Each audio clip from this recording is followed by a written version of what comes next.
Hello, everyone, and welcome back to another episode of Kuli English Podcast. As always, it's going to be me, your host, Chris. So in today's episode, I want to talk about something a little bit deeper. So I guess in my usual episodes, I talk about, there's like a bunch of different categories of episodes. And for example, one category is I talk about some story from when I was a kid.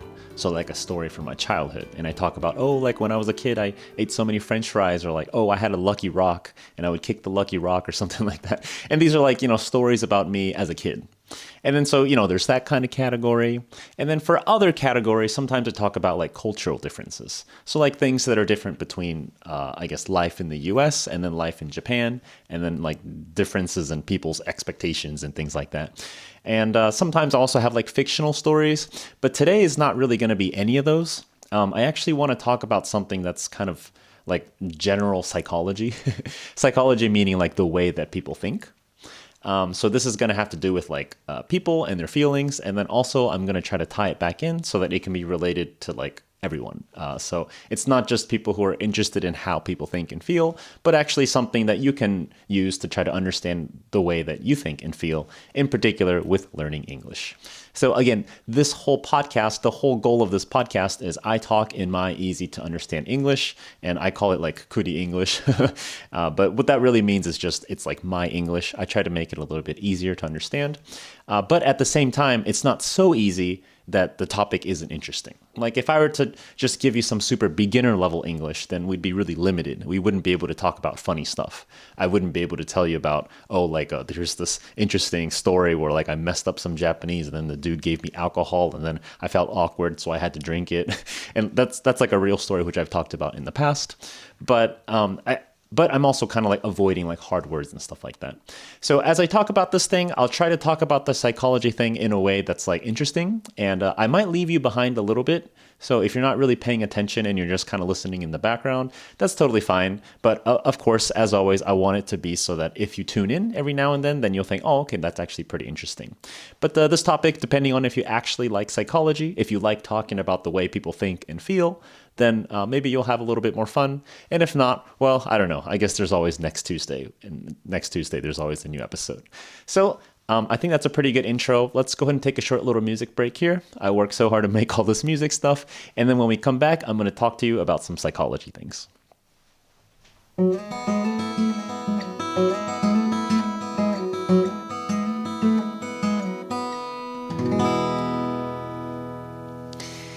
Okay, so let's go ahead and talk about psychology.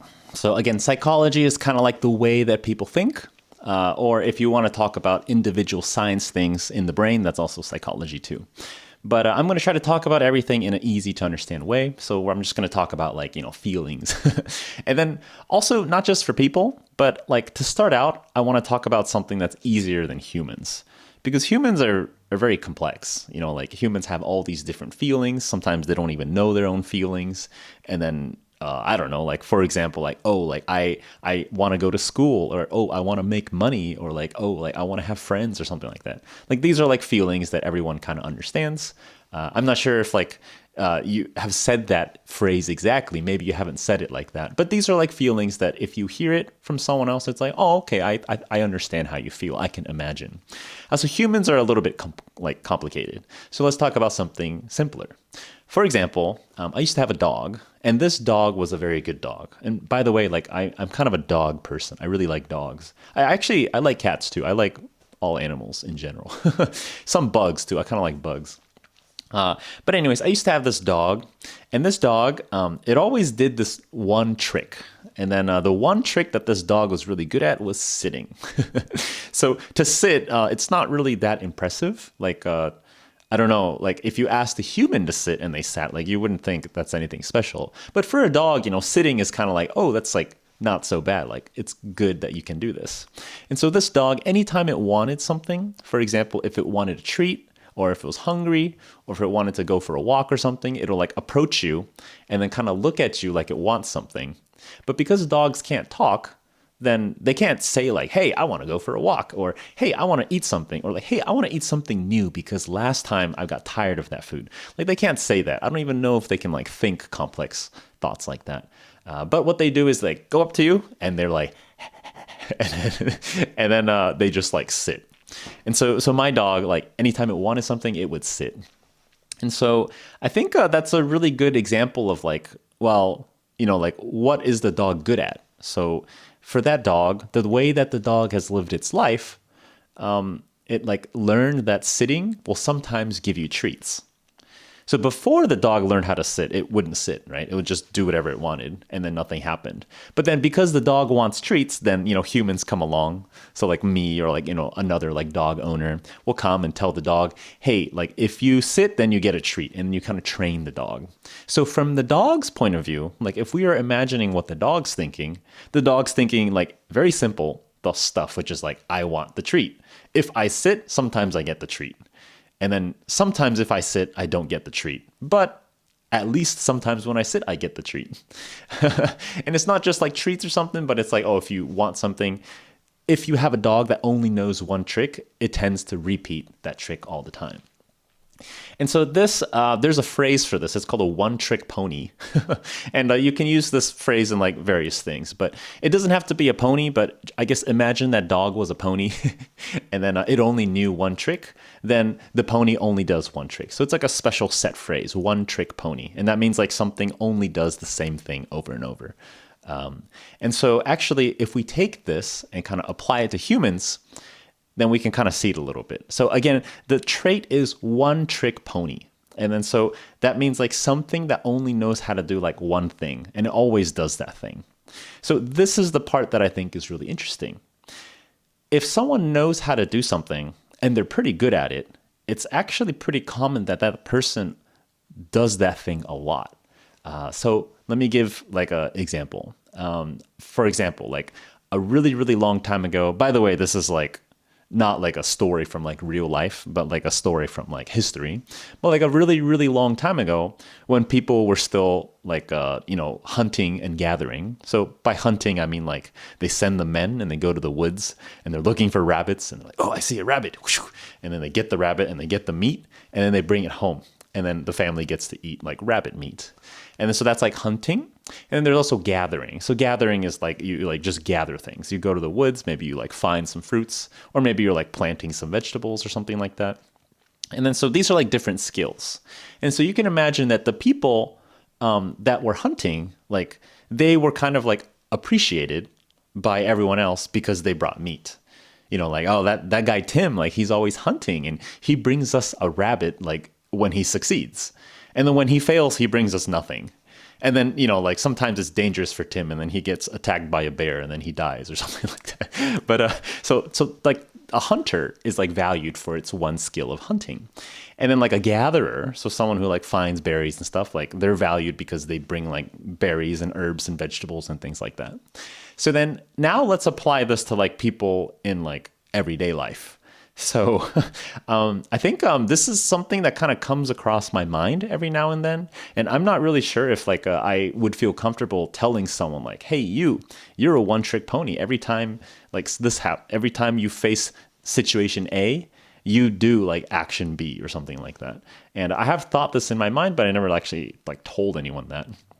But I think if we all kind of think about like things that we do, then we also all have parts of us that are like kind of like animal-like, and we have these kind of like one-trick pony tendencies. So let me give a simple, short little example. So for example, when I'm cooking, and sometimes I like experiment with like cooking stuff, but something that I often do is like if I'm like cooking something and it seems to be too hot, what I often do is I add a little bit of water and then I cover it, and then like that's like something that I learned from like a cooking class, but I do that probably a bit too much. So anytime I'm cooking something and then I feel like, oh, like it's going to go too fast, let me slow it down. Then I have like one trick to handle this. I always like add water and put the lid on. And there are actually other ways to like handle this. Like you could like, turn down the heat, you can move it to a different pan, or, there are other things that you can do. But because I think a lot of humans tend to be like one trick ponies, then they tend to do the same thing. So that's what I mean by one trick pony. And then, so actually let's take a short little break here, and then I'm going to kind of come back and add on to that.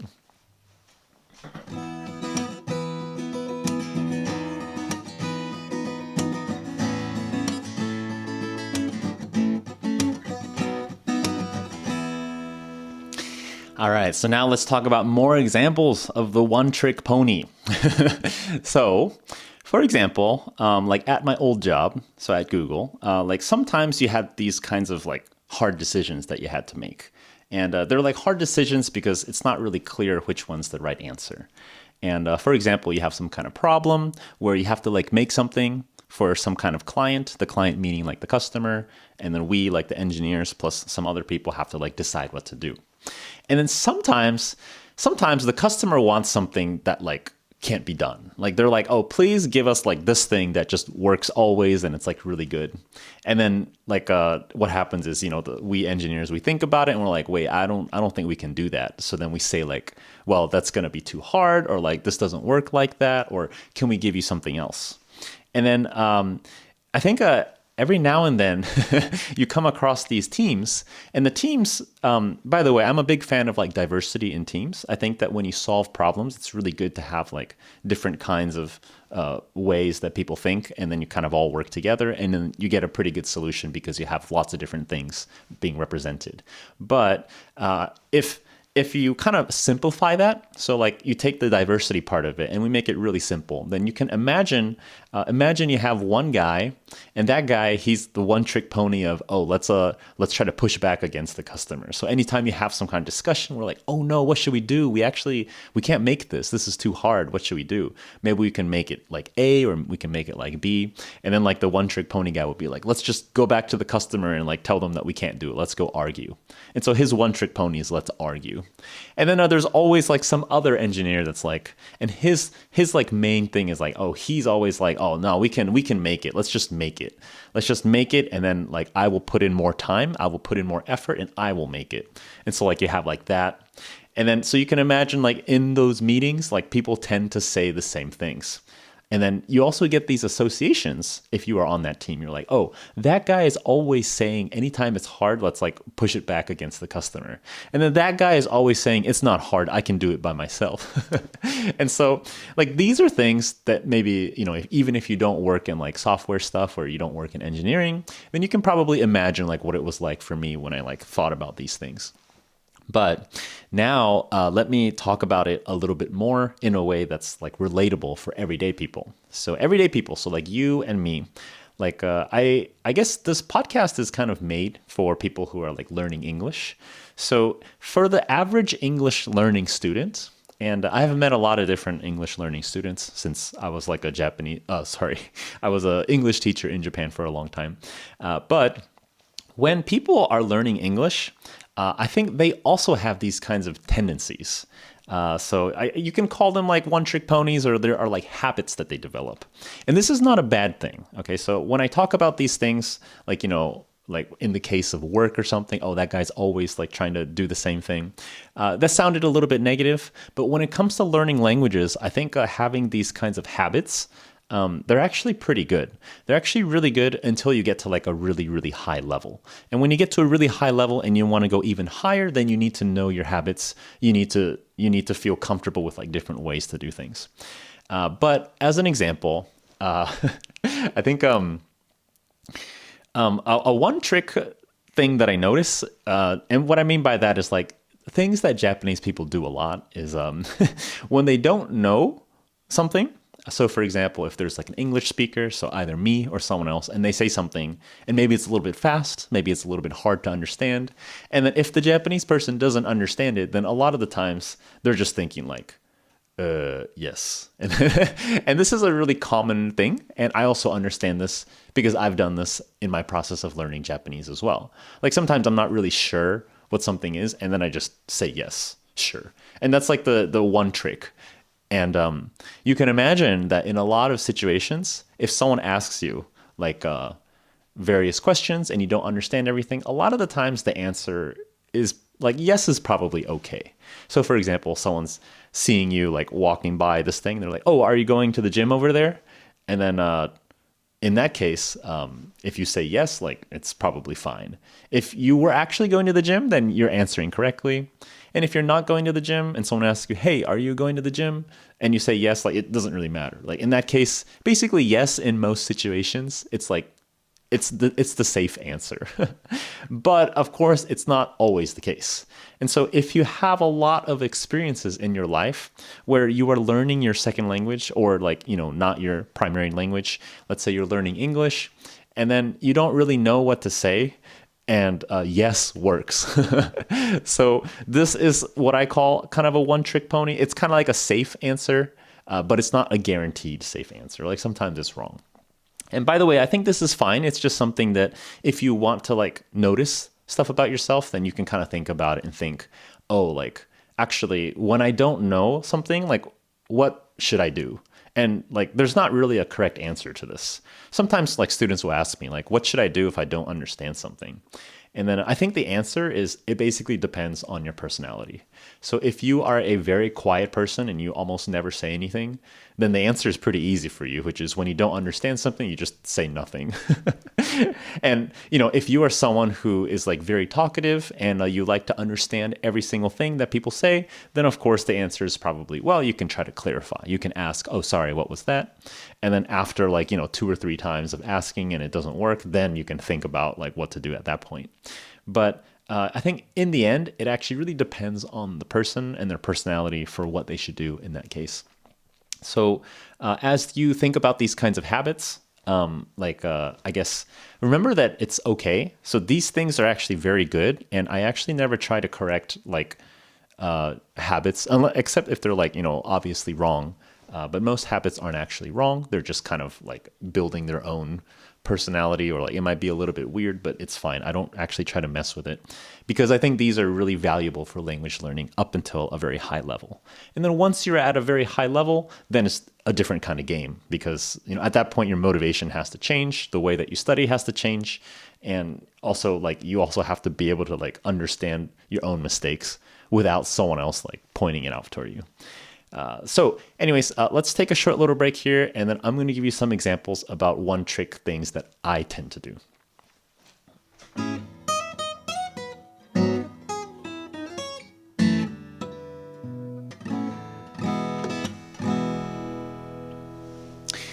All right, so now let's talk about tendencies that I tend to do. And I say tendencies, which kind of means the same thing as habits. And it's kind of another way to say the one trick pony thing, but in a more general way. So, and this is something that I think it's not a bad thing, but it's something that I noticed that I didn't intend to do. So I didn't start out saying oh, I'm going to do this. But then as I started recording a bunch of podcast episodes, so I've had a lot of experience speaking in English in this way. Then I started to notice, oh, actually, I am doing these kinds of different things that I don't really do when I normally speak. So, by the way that I talk in this podcast, I call it Kuli English style talking. I don't actually talk like this in real life. When I talk in real life, it's probably a little bit faster and it's a little bit less enunciated. Enunciated meaning I pronounce every single thing. So for example, I don't know, pendulum. You don't have to know what that means. But when I'm speaking normally, I'll say something oh, pendulum. Pendulum is something that swings back and forth. It's imagine you're at a park and then someone's swinging. That motion is a pendulum motion, something that goes back and forth and back and forth. And so something that I noticed that I do in this kind of podcast is I tend to, I guess, add pauses. And the pauses, sometimes I make it seem like I'm making a mistake. But I'm actually not making a mistake. I'm just purposely slowing it down in a natural way so that it feels easier to understand. And let me give you an example, okay? So this is going to sound kind of like an English listening test, but I'm going to tell you some information, and I'll tell you that information in an easy way at first, and then I'll give you 2 different versions. So actually, let's just throw you into the hard version first, and then I'll explain it with the easier version. So here goes the listening part for the hard version. Hey, Tim, it was great to meet you. Do you think you could go ahead and get that haircut reservation for me at 6:30 p.m. tomorrow? Because I have a volleyball appointment tomorrow at 8 p.m. Thank you. So that's a lot of information. And the way that I said that sentence, there were no grammatical errors. It was actually pretty good. It's almost written English. It's very concise. It has everything. There are no filler words. And so now let me go ahead and fill in with a bunch of filler words. So the same thing, but I'm going to pause a lot and say a lot of unnecessary things. Hey Tim, it was so great to meet you yesterday. Yeah, yesterday was pretty nice. Yeah. So tomorrow I want to get a haircut at maybe 6:30 p.m. 6:30, yeah, 6:30 is probably pretty good. And then the reason why is because, well, actually tomorrow I have a volleyball thing at 8 p.m. So yeah, I think that's good. Thank you. So that one's like slower and it's just easier to understand because it's not as like compact with information. It's not as like super dense with information. You have like these filler words like the or like or sometimes you like repeat things, and I think that kind of counts as like filler stuff. But these things, I noticed that in the podcast when I record these things, this is something that I tend to do when I'm in my like Kuli English mode and I'm like talking in this podcast, but it's not something that I often do in real life. But of course, in real life, if I need to do it, then I think it's kind of nice to have that experience using these kinds of filler words. So this is something that I would recommend to a lot of people in general, but I guess I have met students, so Japanese people who are learning English, and then due to some kind of, and I call it like trauma, but like some kind of teacher told them your pronunciation's bad, so you should speak like faster and quieter. And then I think this is not good advice because, like they got made fun of for their pronunciation or something. And then the teacher says, it sounds like it's harder to detect that your pronunciation is bad if you speak quieter and you speak faster. But that's not good because, the goal of speaking is to communicate. So I think if you are like purposely trying to like make yourself sound quieter, I don't think it's good. And it's also good to speak slowly, I think. If you speak slowly, generally, it'll be easier to understand. So for example, if somebody is going to say, like, tomorrow I'm going to get a haircut at 6:30 because I have a volleyball thing at 8 p.m. You can imagine it's kind of like, you should really slow that down and you should really say it a bit like slower and enjoy the process. Maybe put a little bit more like filler words in there, and then it'll be just easier to understand. Of course, if it depends on the situation. Like maybe you're saying this for like the 10th time, like me, because I'm recording this podcast. But if you're saying that thing many, many times and you get bored, then yeah, maybe you'll change naturally. But I think these kinds of things, they're just kind of good to keep in mind. It's good to be conscious of. And it's not just that, but they're like, habits in life as well. So for example, if somebody asks you something and you like kind of want to say no, but you don't want to just say no. Like if someone asks you, hey, do you want to get lunch on Thursday? And you reply, no. Like it sounds a little harsh. But I think you can also kind of notice. And as you observe yourself, you can also observe your friends. You can observe me, observe whatever you want. But you'll notice that people have certain ways of saying no. So they'll say like, oh, yeah. Like they'll start out that way. Some people will start out saying like, oh, yeah.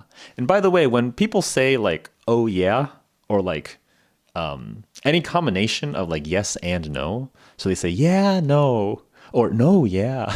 The real answer is the last one. Okay. So if someone's like, yeah, no. What that means is no. Okay. So let me give you an example. If somebody asks, hey, I know that you're really busy tomorrow.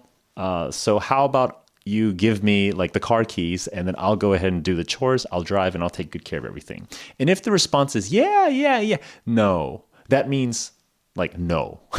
It's a pretty strong no. And then maybe the other example is like, no, yeah. In that case, the final answer is yeah. Like the last answer is always the case. This is something that I think if you ask a native speaker, they probably can't like give you that answer immediately. But I think it's a good trick to keep if you're not a native speaker and you get confused because sometimes people say like, yeah, no, yeah, or like, no, yeah, no, yeah. Like, I don't know why people mix it so much. And it feels kind of natural if you're a native speaker to understand that. But someone should just tell you the real answer is the last one. But adding in those other fillers, those are supposed to be fillers. Like the yeah, no. The yeah is supposed to be kind of like it's like words of affirmation. It's like words to indicate that I'm listening. It's like, oh yes, I understand what you're saying. Yes, I understand what you're saying. No, the answer is no. That's what it really means. So Again, there are a lot of different habits that people have. And as we think about different kinds of habits, I think it'll actually kind of improve you in your language learning process. So let's go and take one last little break. It might be too many breaks, but I need that break. And then I'm going to tell you kind of like a one last little thing in particular for language learning that is a habit thing. And then after that, then we can finally end.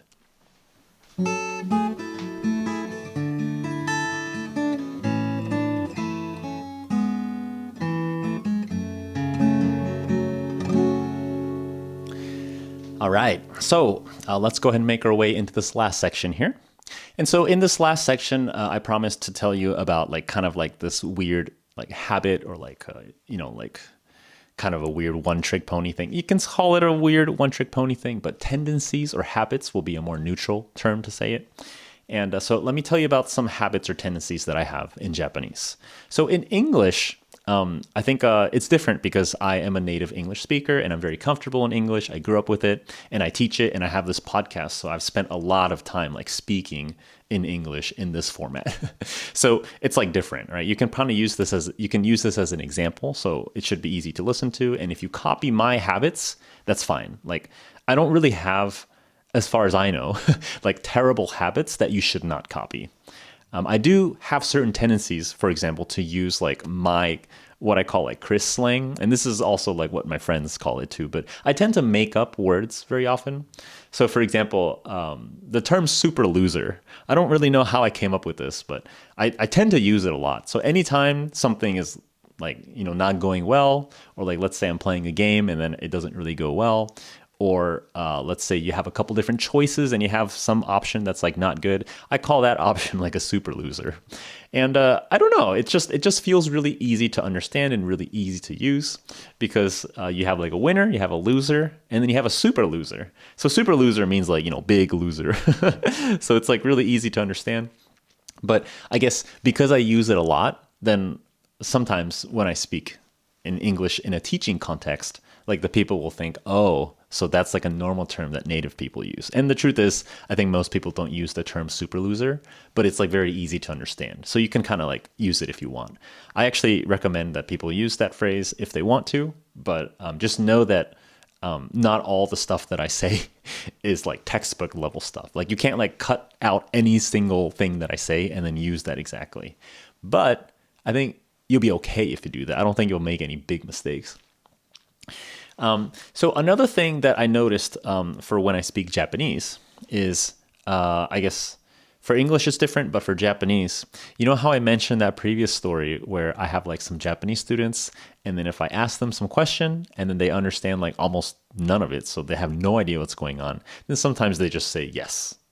Well, actually, I think I do the exact same thing in Japanese. And I'm kind of at a level where I'm like technically fluent, but of course I still don't understand everything in Japanese. So if somebody were to ask me some kind of question and I understand like, let's say 60 or 70%, there is a good chance that I am not really going to clarify and ask like, oh, what do you mean by that? Of course, sometimes I do, but sometimes I don't want to because it just doesn't feel like, I don't know, it feels like a lot of work. It doesn't feel like it'll be easy to ask.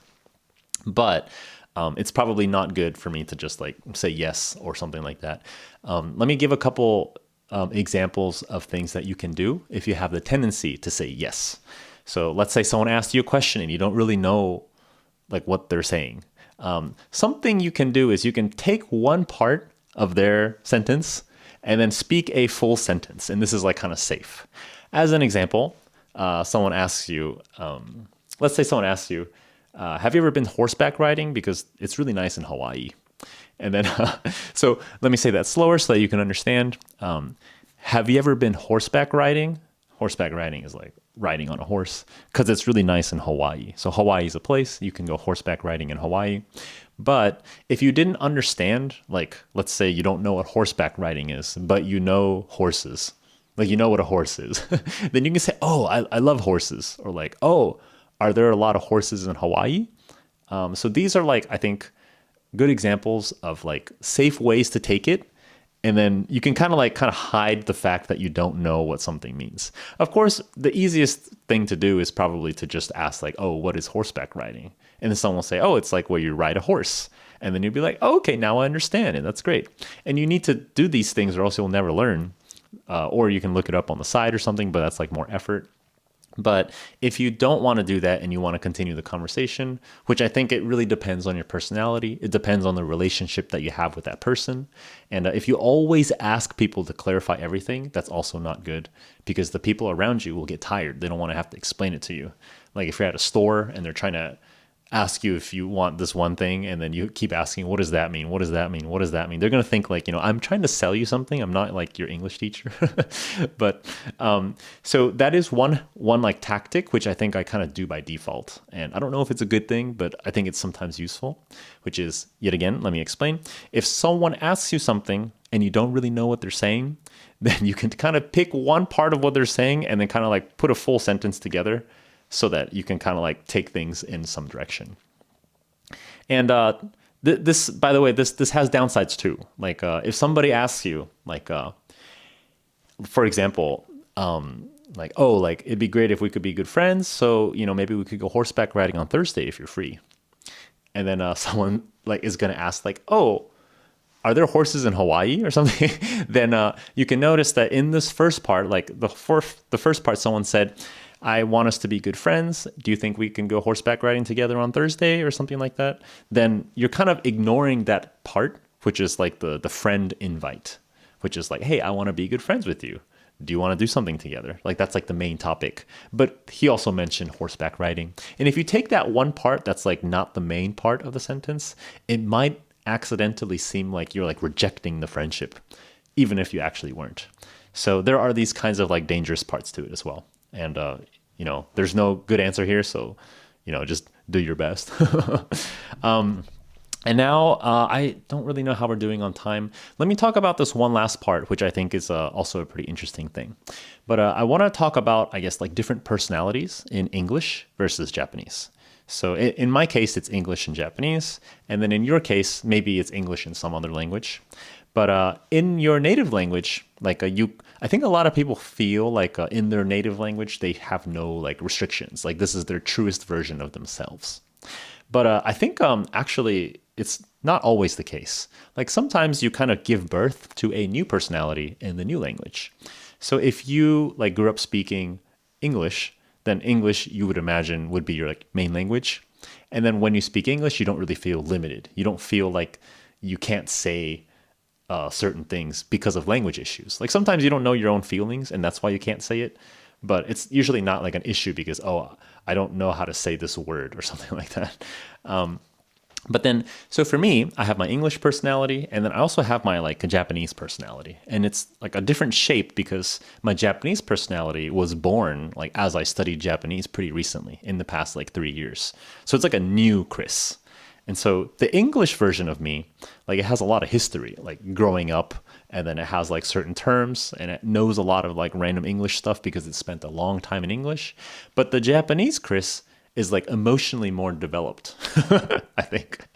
And I guess because when I first learned everything, it was from the basis of an adult. As an adult, I learned these things.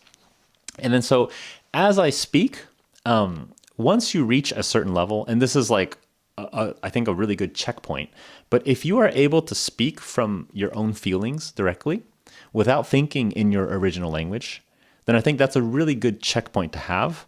And at that point, you should probably try to speak in that target language, but not 100%. So for learning purposes, you need to have like a mixture of everything. You need to try out things that you don't know, and you need to try out things that you are supposed to know. And I guess, a big variety is good. But if you are able to speak directly from feeling, what I mean by that, let me explain what that means, is like, I think a lot of people, they'll tell me, so they're like Japanese people learning English, and they'll tell me, when I speak in English, I first think of what I'm going to say in Japanese. And then after that, I translate the different things that I say, the different words, and I try to shape the grammar in a way so that I can speak English. And I think this is fine. This is like a very simple way to do things.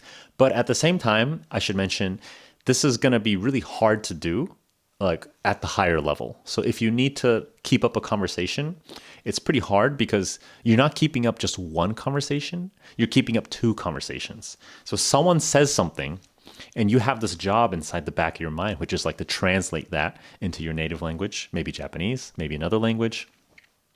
And then after you translate it, you need to think about it. And then you have some time to think about it and like, process it, think and feel. And then after that, you come up with a response. You come up with a response in Japanese or whatever language you're thinking in. And then after that, you have to translate it back to English. So there's like a lot of extra steps here. You have to take it and translate it to listen. And then you have to like output something and then translate that again. So it's like, 2x or like 3x the work. And I think if you ask people who are native speakers in both languages, I don't think they ever do that kind of like translation thing back and forth. Like sometimes things will get mixed up, but in general, I think the most efficient way is to kind of like think directly in that language and speak from feeling. So instead of speaking from translation, which is what I call it, which is like when you think in your native language and then you talk about it, it's better to think directly from your feelings and then go directly into that language. And of course, it's going to be hard and it takes a really long time to reach that level. But once you reach that level, you kind of birth like a real personality. So you're no longer like translating something. And on top of that, when you talk to people, like it'll feel more human, I feel like. And that's a probably like pretty good goal to have. So anyways, I think I might have talked too much about random stuff. This episode was a little bit different from most other episodes, just because this is something that I like think about a lot, and it's probably pretty complex. If you didn't really understand it, well, it's okay, because I think even if I were to talk about this with my native English speaking friends, then maybe because they aren't interested in the topic, then they won't understand. So if you don't have any interest in the topic, like it's pretty hard to listen. So, don't beat yourself up if you weren't interested, but you didn't understand. You should only be sad if like you wanted to understand it and then you couldn't understand it. But the good news is you eventually will. Just keep listening, just keep trying, keep studying. Good luck with your English studies, and thank you so much for listening to this episode of Kuli English Podcast. So as always, like when I end, I tell people, you can support me if you want. And I don't really know what that means because I don't even like take money from people. But you can support me by supporting yourself. So if there's some kind of money that you want to use to like support me, instead like take that money and do something so that you can kind of like give yourself a variety of English education. Go like buy like a subscription to something, try out a bunch of different stuff, buy like a new book, pay for like a subscription to some kind of English streaming service. I don't know, try a bunch of different stuff, because if you succeed, then I'll feel happy. So anyways, that's probably good enough. Thank you so much for listening to this episode of Kuli English Podcast. As always, I have been your host, Chris, and with that, we'll see you next Tuesday.